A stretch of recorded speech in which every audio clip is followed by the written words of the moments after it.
citizens, let me begin my remarks by paying tribute to Comrade General John Kong Nguyen, who passed away in Nairobi, Kenya this week.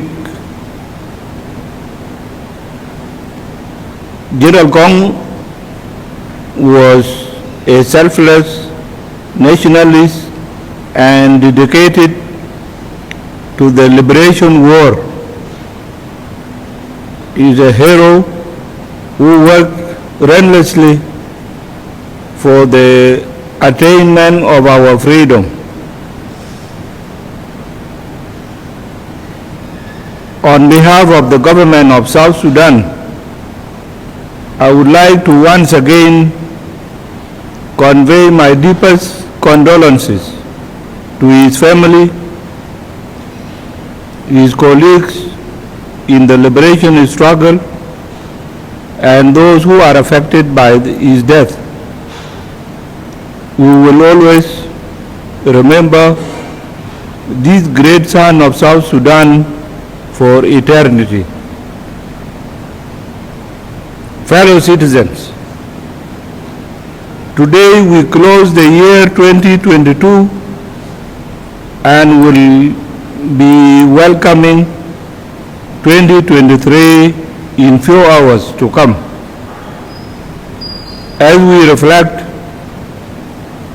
on the successes and challenges of the year 2022, we must remember that we made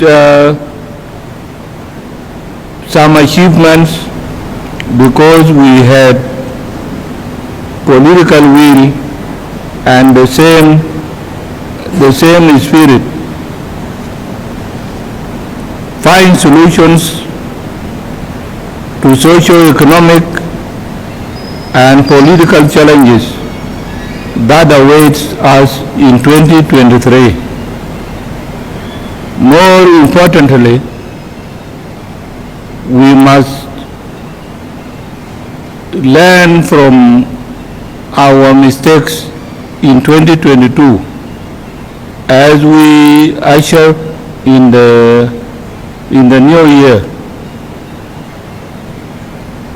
This year's Christmas celebration has been largely peaceful in urban centers across the country, relegates our efforts towards achieving durable peace, security, and delivering developmental services to our citizens, and join us in working to promote peaceful coexistence among our communities. We have worked hard to implement the chapters, implementing some provisions, and since we do not want to return our country to war, we choose to get everything right this time as parties to the agreement. We agreed on a new roadmap that extends the transitional period by 24 months, this is the time we felt was needed to address the implementation of the provisions we fell short in. Fellow citizens, the agreement on the roadmap was reached by the parties via a consensus without external direction. Personally, I consider the agreement by the parties to extend the transitional period on our part as a country. For this, I thank all the parties to the agreement for their cooperation and urge them to maintain this spirit as we implement the roadmap. Reforms in our system of governance. I have, for example, assented to the following. 1. The Sudan People's Liberation Army Act 2009, amended Act 2022. 2. The Political Parties Act 2022, amendment Act 2022. 3. Appropriation Act 2020-2023. 4. Financial Act 2022-2023. 5. The Constitution Making Process Act 2022. 6. The Transitional Constitution of the Republic of South Sudan 2011 Amendment Number 11 Act 2022. 7. The National Police Service Amendment Act 2022. 8. The National Wildlife Service Amendment Act 2022. 9. National Prison Service Act 2011 Amendment Act 2022. And 10. The National Civil Defense Service Act 2022. More bills are in the process of being passed by the Parliament, and I urge all our parliamentarians to speed up the process with the appropriation and financial acts in place. The Ministry of Finance and Planning now has tools to manage government expenditures. It will be able to pay government institutions within their allocated budget on monthly basis. Equally, these laws will empower it to require these ministries to report back on their expenditures. Fellow citizens, for a long time we have struggled with the issue of salary arrears of our public servants. I'm happy to say that this issue has been finally resolved. The Ministry of Finance and Planning is closing this year with no arrears owed to public servants, except for the diplomatic missions whose arrears are yet to be cleared. This is an important step in the right direction. Another challenge we have been facing is the issue of paying a living wage to the government workers. Since we realigned our currency 2016,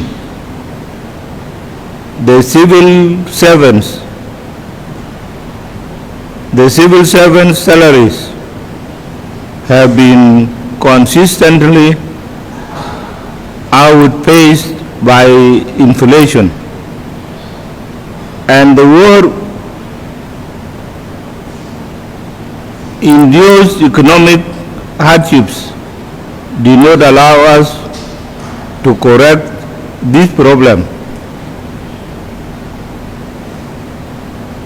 This year, the Cabinet has finally resolved to increase the salaries of civil servants and constitutional post holders. This cabinet resolution has been referred to a committee within the economic cluster. We will study it and together with the Minister of Finance and Planning find a revenue sources to finance this increment. This, I strongly believe, will motivate civil servants, boost their morale, and improve government performance. Fellow citizens, I need not to elaborate on the importance of each bill I have mentioned. What is important is to note that these laws pave the way for us to put our country back to the path of stability. It is now our collective responsibility to support the institutions that will be set up to implement these laws.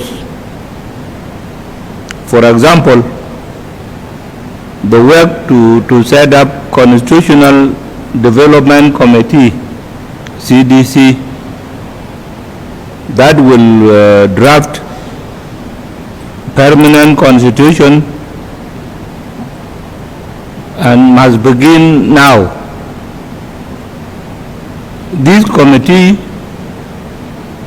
will require the cooperation of all citizens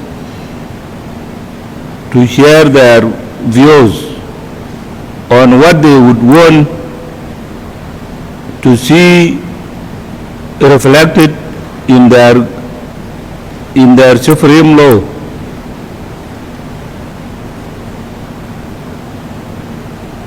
Fellow citizens, while peace is holding and our country has survived the impact of COVID-19 and the destruction caused by floods, I am deeply concerned by subnational violence taking place in some areas within our country. I have publicly spoken about the danger posed by this violence to the gains we have achieved in the implementation of the revitalized peace agreement. I have also advised that have potential to cause to cause any conflict. They can be addressed through dialogue without resorting to communal killings. This country is enough for all of us. If we work together, each community can pursue its means of economic livelihood without interfering with others, to focus on developing our country rather than remaining in this situation of continuous insecurity and violence. I just mentioned some people who are reckless always say that we have liberated this country. Who are you to talk with us? Nobody has not participated in the liberation. All of us did our parts. Fellow citizens, on December 28, 2022, I bid farewell to a contingent of 750 soldiers who are joining the East African Force in the Democratic Republic of Congo.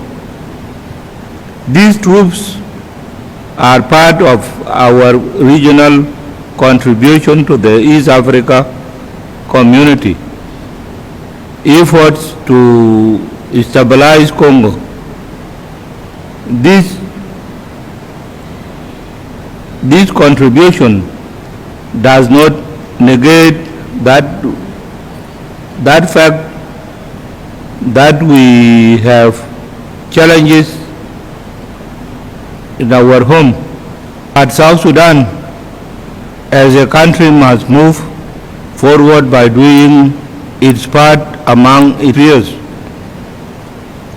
Fellow citizens, we are committed to achieving an inclusive peace in our country. As you may know, we were engaged in the Rome peace process led by the community of Sant'Egidio with the whole-out groups. Since the start of this process, we are preparing to engage with them in October, but they have continuously engaged in destabilizing activities. Even when we have signed commitment of cessation of hostilities with them,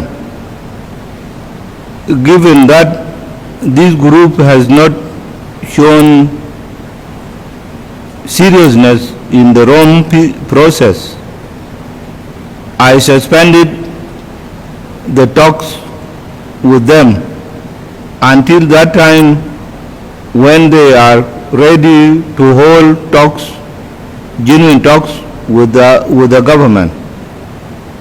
It was me who refused to allow our delegation to go to Rome until when these people leave what they are doing.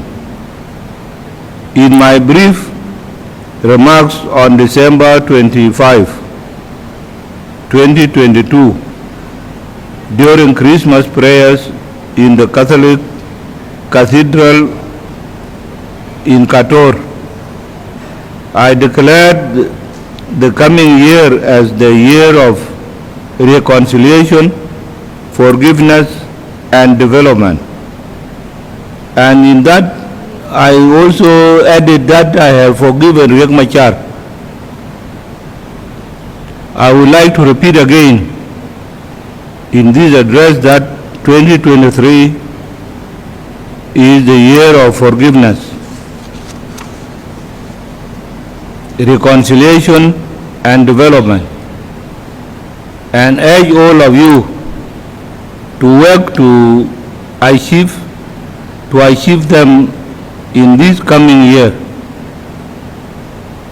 This call for forgiveness is even more pressing now because on February 3rd to 5th, 2023, we will be receiving His Holiness Pope Francis in Juba. The Holy Father will be joined by the Archbishop of Canterbury, the Right Reverend Justin Welby, and the moderator of the General Assembly of the Church of Scotland, the Right Reverend Ian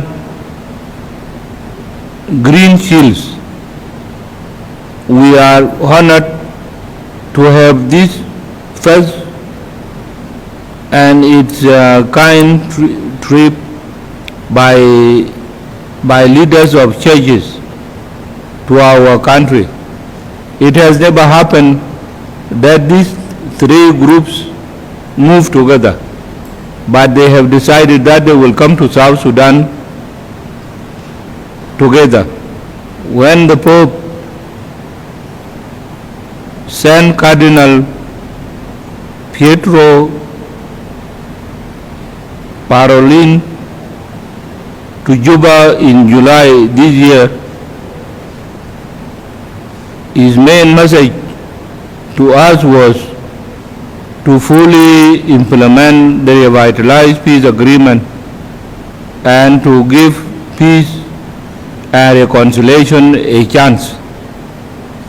In this spirit of forgiveness, peace and reconciliation, I am pardoning 16 prisoners who are currently serving their sentences in Juba, Yambio, Kwajok, and Rumbek. Finally, I would like to extend my warmest wishes to all of you across the country. Have a happy and a prosperous New Year 2023. May God bless you all and our country, the Republic of South Sudan.